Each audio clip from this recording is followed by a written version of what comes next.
Siapa sangka seorang gadis desa seperti aku yang merantau jadi TKW ke Afrika Barat kini dinikahi bosku sendiri dengan mahar 100 miliar rupiah. Tapi malam pertama justru aku syok berat. Ternyata dia adalah seorang di sebuah desa kecil di lereng pegunungan Jawa Tengah. Lampu-lampu rumah hanya temaram. Suara jangkrik bersahut-sahutan di antara pekatnya malam. Di sudut rumah panggung dari kayu tua yang beratap seng berkarat, duduklah seorang gadis muda bernama Nisa. Usianya baru 24 tahun. Tubuhnya mungil, wajahnya sederhana, namun sorot matanya memancarkan keteguhan hati yang tak banyak dimiliki gadis seusianya. Di pangkuannya, ibunya menangis pelan, memeluk Nisa erat seakan tak rela melepaskan. "Nak, hati-hati di sana ya. Jangan tinggalkan sholat, jangan tergoda harta. Kita memang miskin, tapi jangan sampai kehilangan harga diri," bisik ibunya dengan suara serak. Nisa mengangguk pelan. Di balik senyum tipis yang dipaksakan, hatinya bergemuruh hebat. Ini bukan keputusan mudah, tapi apa daya. Penghasilan ayah sebagai petani serabutan tak cukup. Ibunya hanya buruh cuci, yang hasilnya bahkan tak mampu membayar biaya sekolah adik-adiknya. Sementara atap rumah mereka bocor.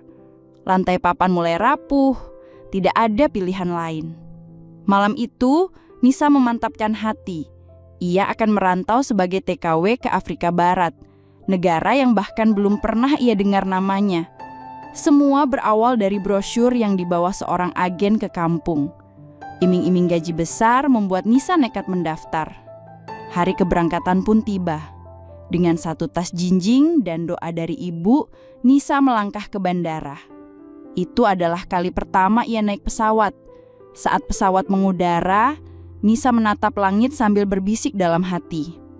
"Ya Allah, kuatkan aku.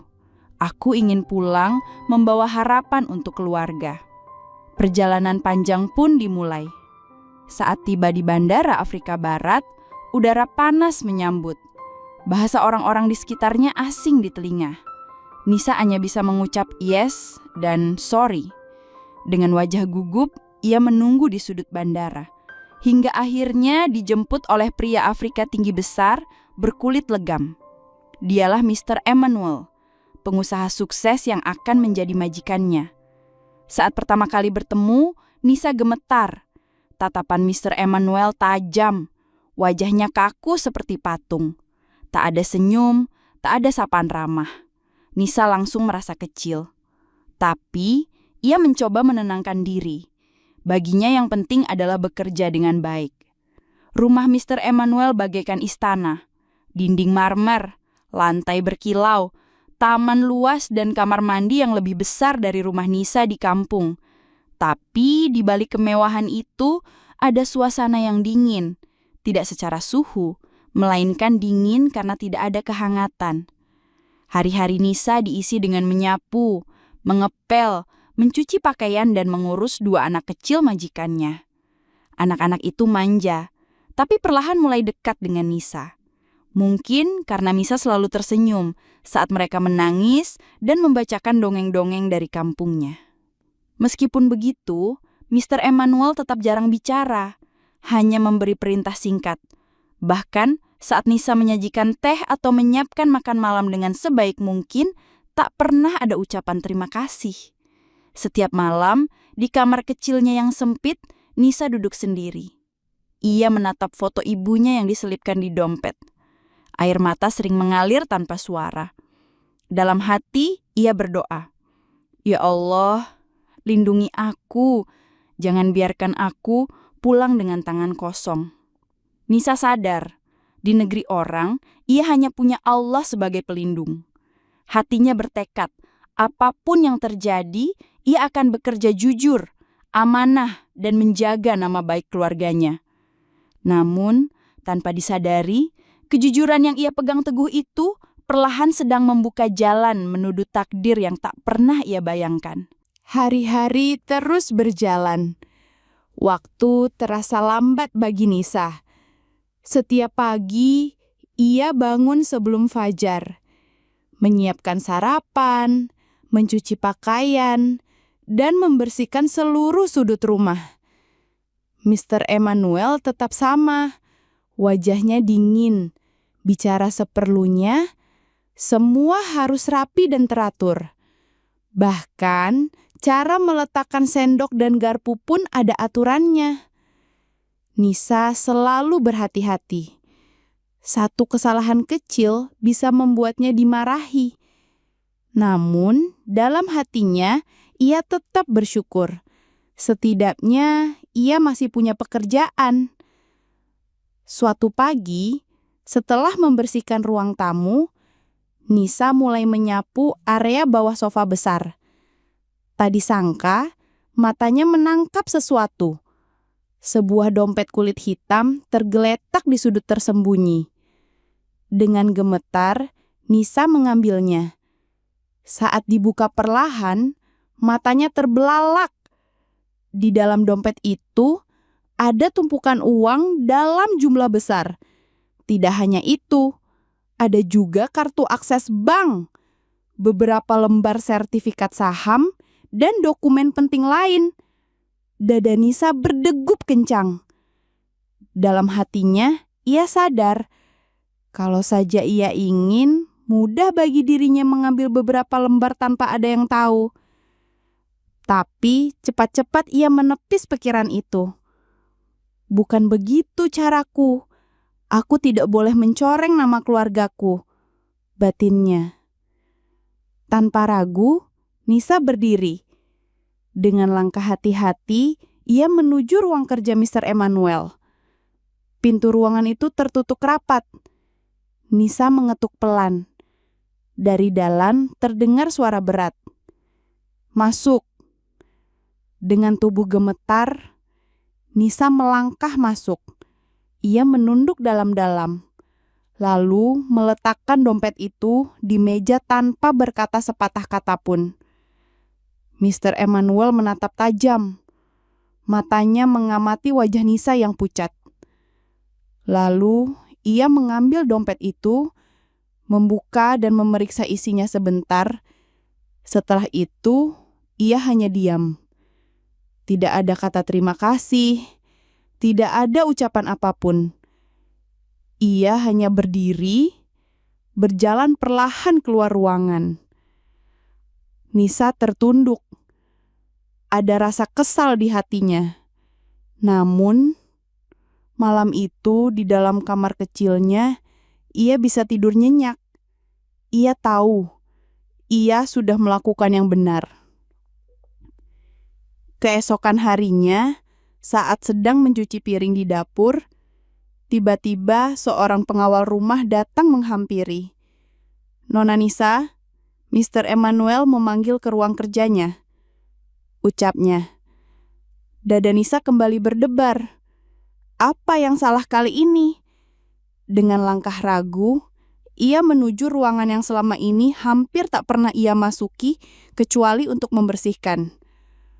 Rak buku tinggi menghiasi dinding, lukisan mahal tergantung megah, dan aroma kayu mahal memenuhi udara. Mr. Emmanuel duduk di balik meja. Tatapannya serius. Kamu tahu berapa banyak pekerja yang sudah aku pecat karena mencuri? Tanyanya datar. Nisa menunduk, tak berani menatap. Saya hanya ingin membantu keluarga saya, Pak. Saya tidak akan mengambil yang bukan hak saya. Jawabnya pelan. Suasana hening sesaat. Lalu, dengan suara berat, Mr. Emmanuel berkata, "Kamu bisa kembali bekerja." Hanya itu. Namun bagi Nisa, kalimat singkat itu terasa seperti anugerah. Setidaknya, ia tidak dipecat. Sejak hari itu, suasana di rumah perlahan berubah. Untuk pertama kalinya, Mr. Emmanuel mulai menyapanya, meskipun pelan. Kadang bertanya, apakah Nisa sudah makan. Kadang bahkan mengucapkan terima kasih kecil. Bagi Nisa, itu sudah merupakan kejutan besar. Namun, ia tak tahu bahwa takdir besar sedang mengintai di depan dan ujian berikutnya akan jauh lebih berat. Hari-hari terus berlalu. Nisa semakin terbiasa dengan rutinitas di rumah megah itu. Setiap pagi, ia bangun lebih awal dari siapapun. Ia siapkan sarapan, membersihkan kamar, mencuci pakaian, dan menyiapkan perlengkapan sekolah untuk kedua anak Mr. Immanuel. Meski kini sang majikan sedikit lebih ramah, tetap saja jarang ada percakapan yang panjang. Semua masih terasa kaku. Namun bagi Nisa, itu sudah cukup. Yang penting, ia bisa bekerja dengan tenang. Gajinya bisa dikirim ke kampung, setidaknya adik-adiknya tak perlu putus sekolah. Suatu malam, hujan deras mengguyur kota. Angin kencang menggetarkan kaca jendela. Nisa baru saja selesai membersihkan dapur. Saat hendak kembali ke kamarnya, ia mendengar suara lirih dari kamar anak bungsu majikannya. Dengan cepat, Nisa melangkah masuk. Anak itu terbaring, tubuhnya menggigil, wajahnya pucat, nafasnya terengah-engah. "Ya Allah," desis Nisa. Tanpa pikir panjang, Nisa menggendong tubuh kecil itu. Meski tubuhnya gemetar, ia berlari ke ruang depan. Dengan sigap, ia meminta sopir rumah untuk segera mengantar mereka ke rumah sakit terdekat. Sepanjang perjalanan, Nisa tak henti-hentinya berdoa. "Ya Allah, selamatkan anak ini." Tiba di rumah sakit, anak itu langsung ditangani dokter. Nisa duduk di samping ranjang, memegang tangan kecil itu, air matanya berlinang. Tak lama kemudian, Mr. Immanuel datang. Langkahnya cepat, wajahnya tegang. Saat melihat anaknya terbaring lemah dan Nisa duduk di sisi ranjang, pria itu hanya berdiri di ambang pintu. Tatapannya sulit ditebak. Lama ia terdiam. Lalu perlahan menunduk. Tak sepatah kata pun keluar dari mulutnya malam itu. Setelah semua stabil, mereka pun kembali ke rumah. Udara malam masih basah oleh sisa hujan. Di tengah kelelahan, Nisa hendak menuju kamar. Namun tiba-tiba pengawal rumah memanggilnya lagi. Mr. Immanuel ingin bicara di ruang kerja. Dada Nisa kembali berdegup kencang. Dengan langkah pelan, ia masuk ke ruangan itu. Aroma kayu tua dan buku-buku memenuhi udara. Mr. Immanuel duduk di balik meja. Kali ini wajahnya tak sekeras biasanya. "Kamu tidak menunggu perintah, tapi kamu menyelamatkan anakku," ucapnya pelan. Nisa menunduk, tak tahu harus berkata apa. Hanya air mata yang menetes perlahan. "Terima kasih." Kalimat itu sederhana, namun bagi Nisa terasa seperti gempa di dada. Seumur hidupnya bekerja, belum pernah ia mendapat ucapan terima kasih tulus seperti itu. Sejak malam itu, ada sesuatu yang perlahan berubah di rumah megah itu. Tatapan Mr. Immanuel tak lagi dingin, senyum kecil mulai muncul di sudut bibirnya. Ia mulai memperhatikan Nisa, menanyakan kabarnya, bahkan kadang berbincang singkat tentang anak-anak. Namun, semua itu hanyalah permulaan. Sebab, ada sebuah kejutan besar yang akan datang. Sesuatu yang tak pernah Nisa bayangkan, yang akan mengubah seluruh jalan hidupnya. Setelah kejadian di rumah sakit malam itu, suasana rumah perlahan menjadi lebih hangat. Mr. Immanuel yang biasanya dingin, kini mulai berubah. Tidak lagi sekadar memberi perintah singkat. Kadang ia menyapa Nisa saat pagi. Kadang ia menanyakan apakah Nisa sudah makan.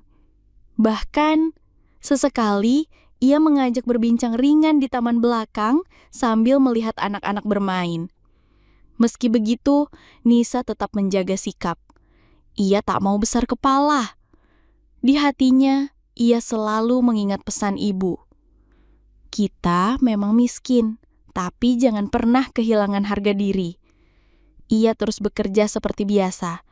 Jujur, amanah, tidak berharap pujian. Yang ia harapkan hanyalah bisa pulang suatu hari nanti membawa cukup uang untuk memperbaiki rumah tua di kampung. Suatu sore, Nisa sedang merapikan belanjaan yang baru ia bawa dari pasar.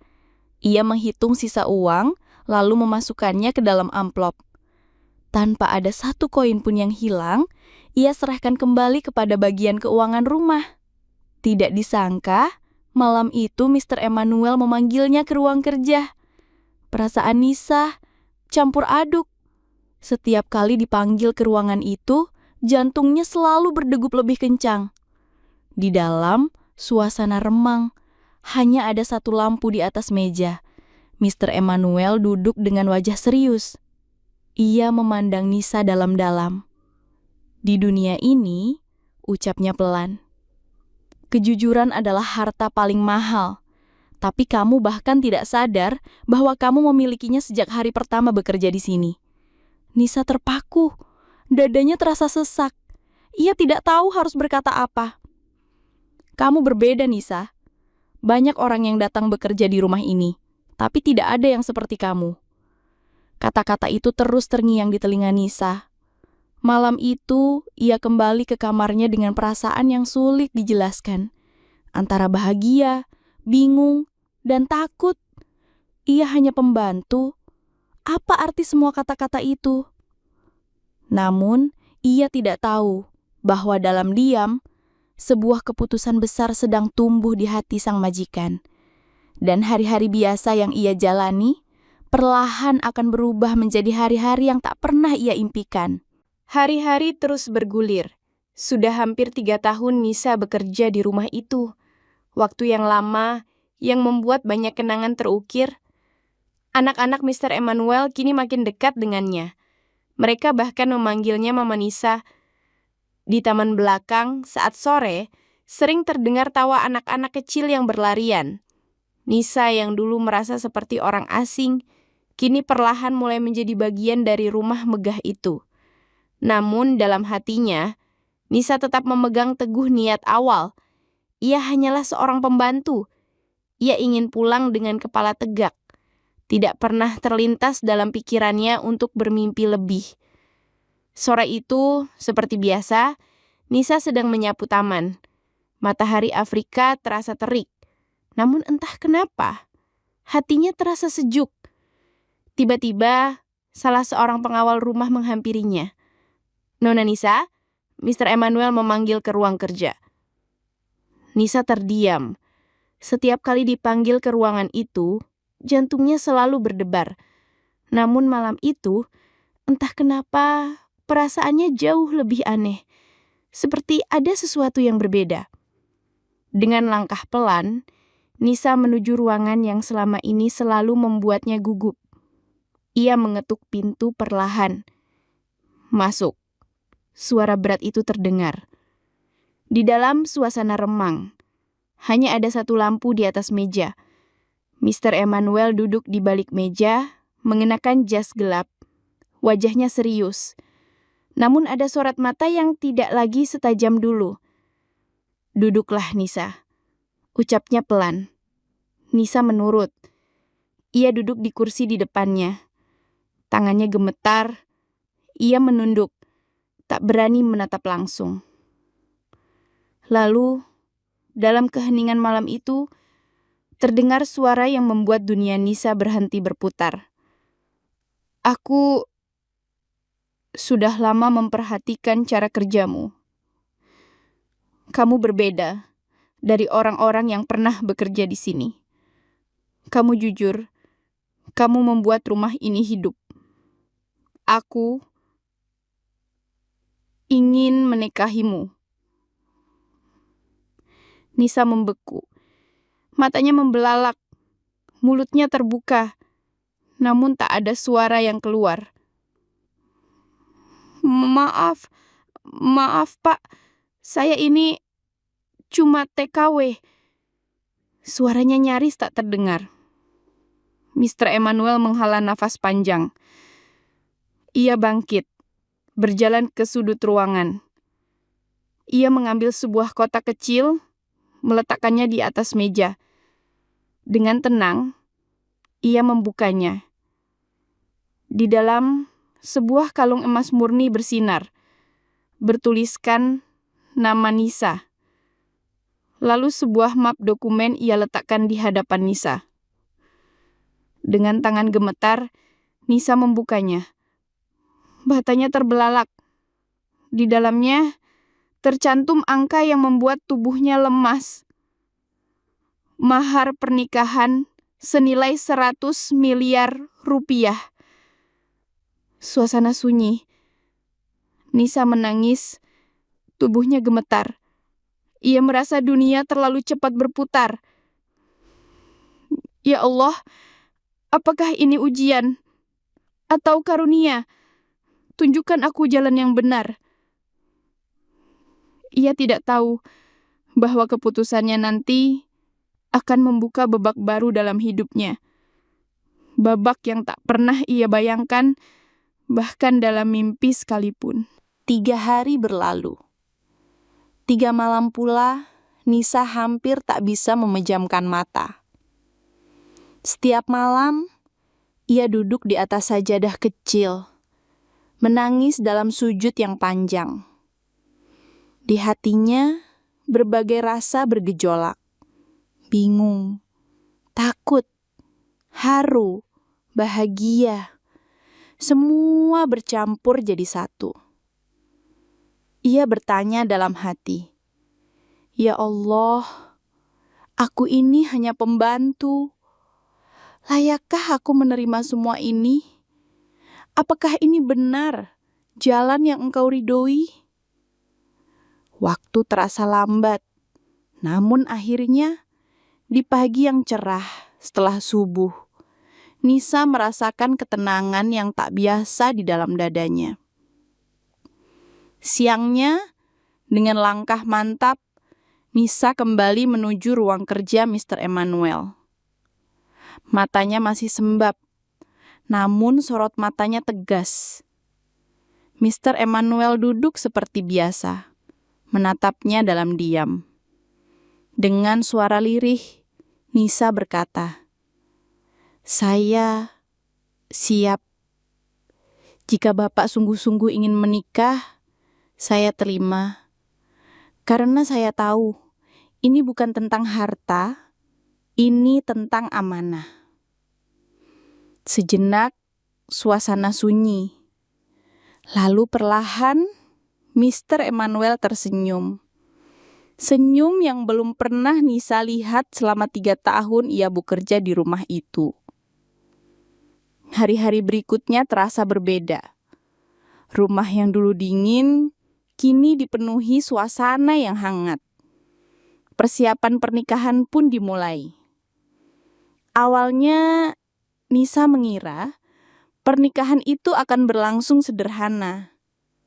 Namun ternyata, Mr. Emmanuel mengatur segalanya secara besar-besaran. Media lokal mulai meliput.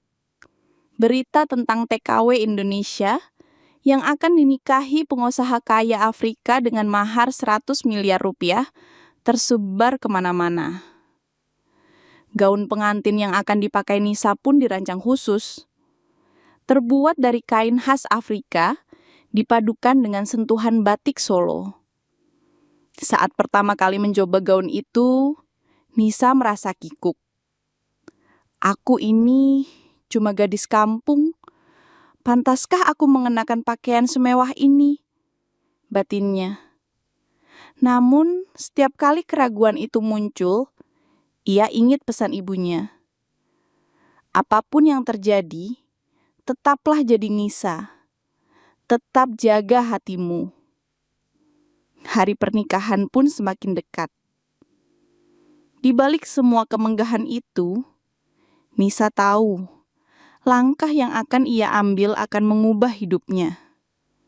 Ia tak lagi sekedar pembantu rumah tangga. Ia akan menjadi istri dari seorang pria yang dulu hanya bisa ia layani dalam diam. Namun, di balik semua itu, ada satu hal yang belum Nisa ketahui. Bahwa malam pertamanya nanti akan menjadi malam yang tak akan pernah ia lupakan seumur hidup. Akhirnya, hari itu pun tiba. Langit Afrika terasa berbeda pagi itu. Matahari bersinar terang, angin bertiup lembut seolah menyambut takdir baru dalam hidup Nisa. Dengan hati yang berdebar, Nisa berdiri di depan cermin. Di tubuhnya, gaun pengantin indah terbalut rapi. Kain khas Afrika yang elegan, dipadu sentuhan batik Solo yang lembut. Saat melangkah ke pelaminan, Nisa hampir tak percaya. Dirinya yang dulu hanya gadis kampung, kini menjadi sorotan ratusan tamu undangan. Kamera media memotret setiap langkahnya. Nama Nisa kini jadi perbincangan. TKW Indonesia dinikahi pengusaha Afrika dengan mahar 100 miliar. Begitu judul-judul berita yang berseliweran. Namun, di tengah riuhnya pesta, yang paling Nisa rasakan hanyalah tatapan Mr. Emmanuel. Pria itu menatapnya seolah hanya ada dirinya di dunia ini. Sorot mata itu membuat Nisa perlahan merasa bahwa mungkin ia memang pantas berdiri di samping pria itu. Akad nikah berlangsung hikmat. Dengan suara bergetar, Nisa melafalkan akad. Tangannya dingin saat cincin disematkan di jari manisnya. Riuh tepuk tangan undangan hanya terdengar seperti gema jauh di telinganya. Yang paling jelas, hanyalah suara hatinya yang terus mengucap syukur. Pesta pun usai, malam perlahan turun, semua tamu pulang. Kini, yang tersisa hanyalah Nisa dan malam pertama yang menantinya. Di dalam kamar pengantin yang luas, dinding dihiasi lukisan-lukisan indah. Tempat tidur megah terhampar di tengah ruangan. Nisa duduk di tepi ranjang. Tangannya gemetar. Jantungnya berdegup kencang. Ia bukan takut pada Mr. Emmanuel, namun pada ketidaktahuannya. Ia merasa begitu kecil. Malam ini, semua terasa terlalu luar biasa. Tak lama, pintu kamar terbuka perlahan. Mr. Emmanuel masuk, masih mengenakan jas hitam yang elegan. Namun yang mengejutkan, bukan sikapnya, melainkan apa yang ia bawa. Di tangannya, sebuah nampan kecil. Di atasnya, segelas susu hangat dan selembar selimut tipis. Dengan suara lembut, Mr. Emmanuel berkata, "Nisa, aku tahu kamu takut. Aku tidak ingin malam ini menjadi beban. Malam ini kita hanya akan berbicara." Air mata Nisa langsung jatuh. Ia mengisak dan tak bisa menahan. Mr. Emmanuel duduk di sampingnya. Diberikannya segelas susu itu ke tangan Nisa. "Aku menikahimu bukan karena nafsu, tapi karena aku percaya padamu. Aku ingin malam pertama ini menjadi malam di mana kamu merasa aman." Tangisan Nisa makin pecah. Ia belum pernah diperlakukan seperti ini. Malam itu, mereka berbicara panjang.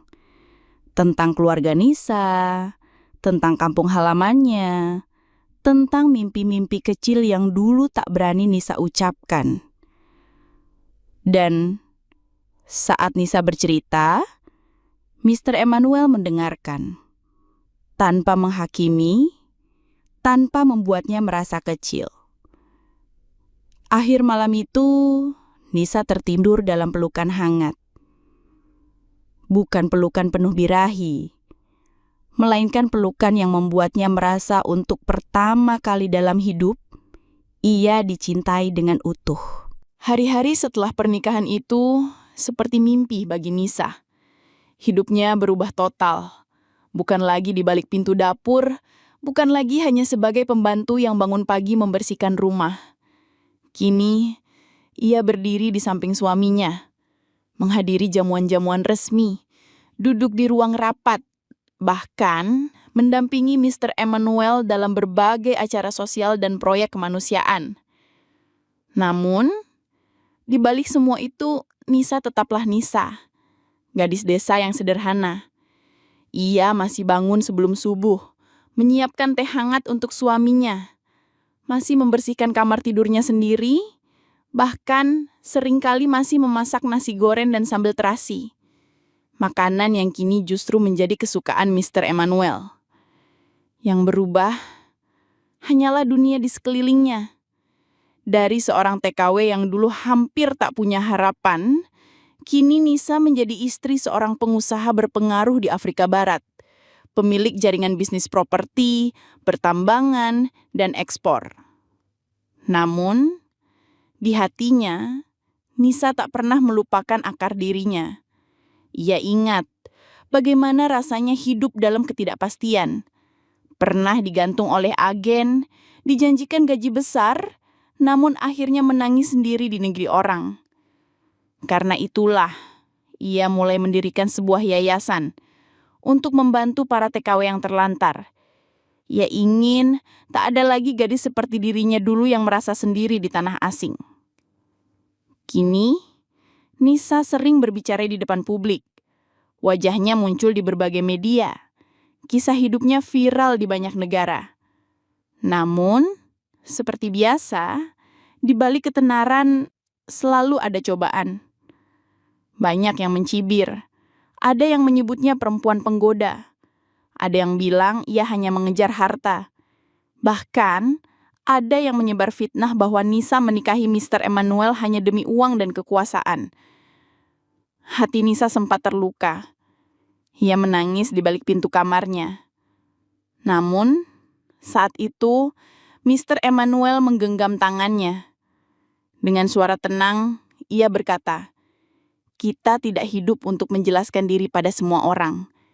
Kita hidup untuk membuktikan siapa diri kita yang sebenarnya."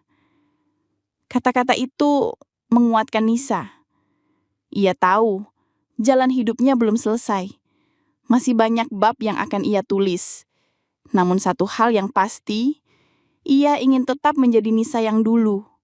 Tetap jujur, tetap rendah hati. Namun di tengah perjalanan hidup yang baru itu, sebuah kejutan besar kembali datang. Sebuah surat dari kampung halaman yang akan membuat air mata Nisa kembali tumpah. Suatu sore, Nisa menghadiri sebuah acara televisi di Afrika Barat. Acara yang membahas tentang kisah hidupnya, tentang perjuangannya sebagai TKW yang kini menjadi istri pengusaha sukses. Di tengah acara, tiba-tiba datang seorang tamu tak terduga. Seorang perempuan paruh baya. Wajahnya sederhana, mengenakan kerudung lusuh. Di tangannya sebuah surat. Perempuan itu berkata pelan, "Ini surat dari ibumu di kampung." Dada Nisa berdegup kencang, tangan gemetar. Pikirannya langsung melayang ke kampung halaman. Apakah ibunya sakit? Apakah ada kabar buruk? Dengan tangan bergetar, Nisa membuka surat itu. Dibacanya perlahan. Dan setiap kata dalam surat itu membuat air matanya jatuh satu persatu. "Nak, maafkan ibu. Waktu kamu mau berangkat jadi TKW, sebenarnya ayahmu tidak setuju. Ia merasa gagal karena membiarkan anak gadisnya pergi jauh mencari nafkah. Tapi hari ini kami semua menangis bahagia melihatmu.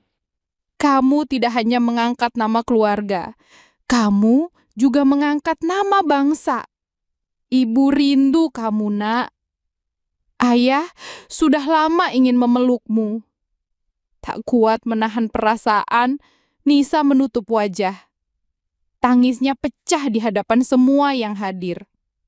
Semua kemegahan, semua gelar, seketika terasa hilang. Yang tersisa hanyalah rasa rindu yang begitu dalam pada orang tua di kampung. Setelah acara usai, Nisa hanya duduk termenung di kamar. Air matanya belum berhenti. Melihat itu, Mr. Emmanuel mendekat. Dipegangnya tangan Nisa. Kalau kamu ingin pulang, kita pulang. Tidak usah pakai rombongan. Tidak usah pakai kamera. Hanya kita dan anak-anak. Hari yang dinanti pun tiba. Dengan pakaian biasa, Nisa dan keluarganya berangkat ke Indonesia. Tanpa pengumuman, tanpa publikasi. Saat mobil mereka tiba di depan rumah tua itu, Ibu Nisa langsung keluar. Terdiam. Matanya membelalak. Ayah Nisa berdiri kaku di depan pintu. Lalu, tanpa aba-aba, ayahnya berlari memeluk Nisa erat. Anakku, maafkan ayah. Ternyata kamu jauh lebih kuat dari yang kami kira. Di pelukan itu, Nisa menangis sejadi-jadinya. Semua gelar, semua angka mahar, semua berita viral, hilang tak bersisa. Yang tersisa hanyalah Nisa, anak desa yang dulu bermimpi sekadar punya dapur yang tidak bocor. Kini ia memiliki segalanya. Namun, yang paling ia banggakan bukan rumah besar, bukan uang miliaran, bukan gelar istri pengusaha. Yang paling ia banggakan adalah ia tetap menjadi Nisa. Tetap menjaga kejujuran, tetap setia pada amanah, tetap percaya bahwa satu langkah tulus bisa mengubah takdir siapa saja. Sejak kepulangannya ke kampung, hidup Nisa tak lagi sama. Meski rumah tua itu masih berdiri sederhana, suasana di dalamnya kini penuh haru dan kebanggaan. Ayah dan ibu Nisa setiap hari mengucap syukur. Tetangga-tetangga yang dulu sempat memandang rendah, kini menatap Nisa dengan rasa kagum. Namun, di balik itu semua, Nisa tetap merendahkan hati. Ia tidak ingin larut dalam pujian. Ia tetap bangun pagi, tetap membantu ibunya di dapur, tetap berjalan kaki ke pasar seperti dulu. Setelah beberapa hari di kampung, Nisa dan suaminya memutuskan kembali ke Afrika. Tapi kali ini, ada satu tekad kuat di hati Nisa. Ia ingin berbuat lebih. Ia ingin membuktikan bahwa kejujuran bisa membawa banyak kebaikan bagi banyak orang. Di Afrika, Nisa kembali aktif menjalankan yayasannya, membantu para TKW yang terlantar, memberikan pelatihan, memberikan perlindungan. Namanya kini dikenal di berbagai negara. Kisah hidupnya menjadi inspirasi. Namun, semakin tinggi namanya, semakin besar pula cobaan yang datang. Banyak yang mencibir, banyak yang iri. Fitnah pun bermunculan. Tapi Nisa tak goyah. Setiap malam, ia masih duduk di atas sajadah kecil, berdoa, memohon kekuatan kepada Allah. Mr. Emmanuel selalu ada di sisinya, mendukung setiap langkah. Kita tidak perlu menjelaskan diri, cukup buktikan dengan perbuatan, ucapnya suatu malam. Hari-hari berlalu. Banyak mimpi baru mulai tumbuh di hati Nisa. Ia ingin mendirikan lebih banyak rumah perlindungan. Ia ingin tak ada lagi gadis-gadis desa yang harus merantau dalam ketakutan. Dan di setiap langkah, Nisa selalu ingat satu hal, bahwa semua ini bukan mimpi, ini nyata, ini hidup yang Allah berikan. Dan ia akan terus menulis bab baru dalam kisah ini, dengan cinta, dengan iman, dan dengan nama baik yang tak akan pernah ia lepaskan. Cerita selesai. Sahabat semuanya, terima kasih sudah menyimak cerita ini hingga selesai. Semoga cerita tadi bisa memberikan banyak pelajaran kepada kita semua. Sebelum kami akhiri video ini, jika kalian berkenan dan menyukai cerita seperti ini, jangan lupa klik suka, tinggalkan komentar, bagikan cerita ini kepada sahabat kalian, dan pastikan subscribe channel Sudut Hikmah agar kalian bisa selalu menonton cerita-cerita terbaru dan inspiratif dari channel kami. Terima kasih. Wassalamualaikum warahmatullahi wabarakatuh.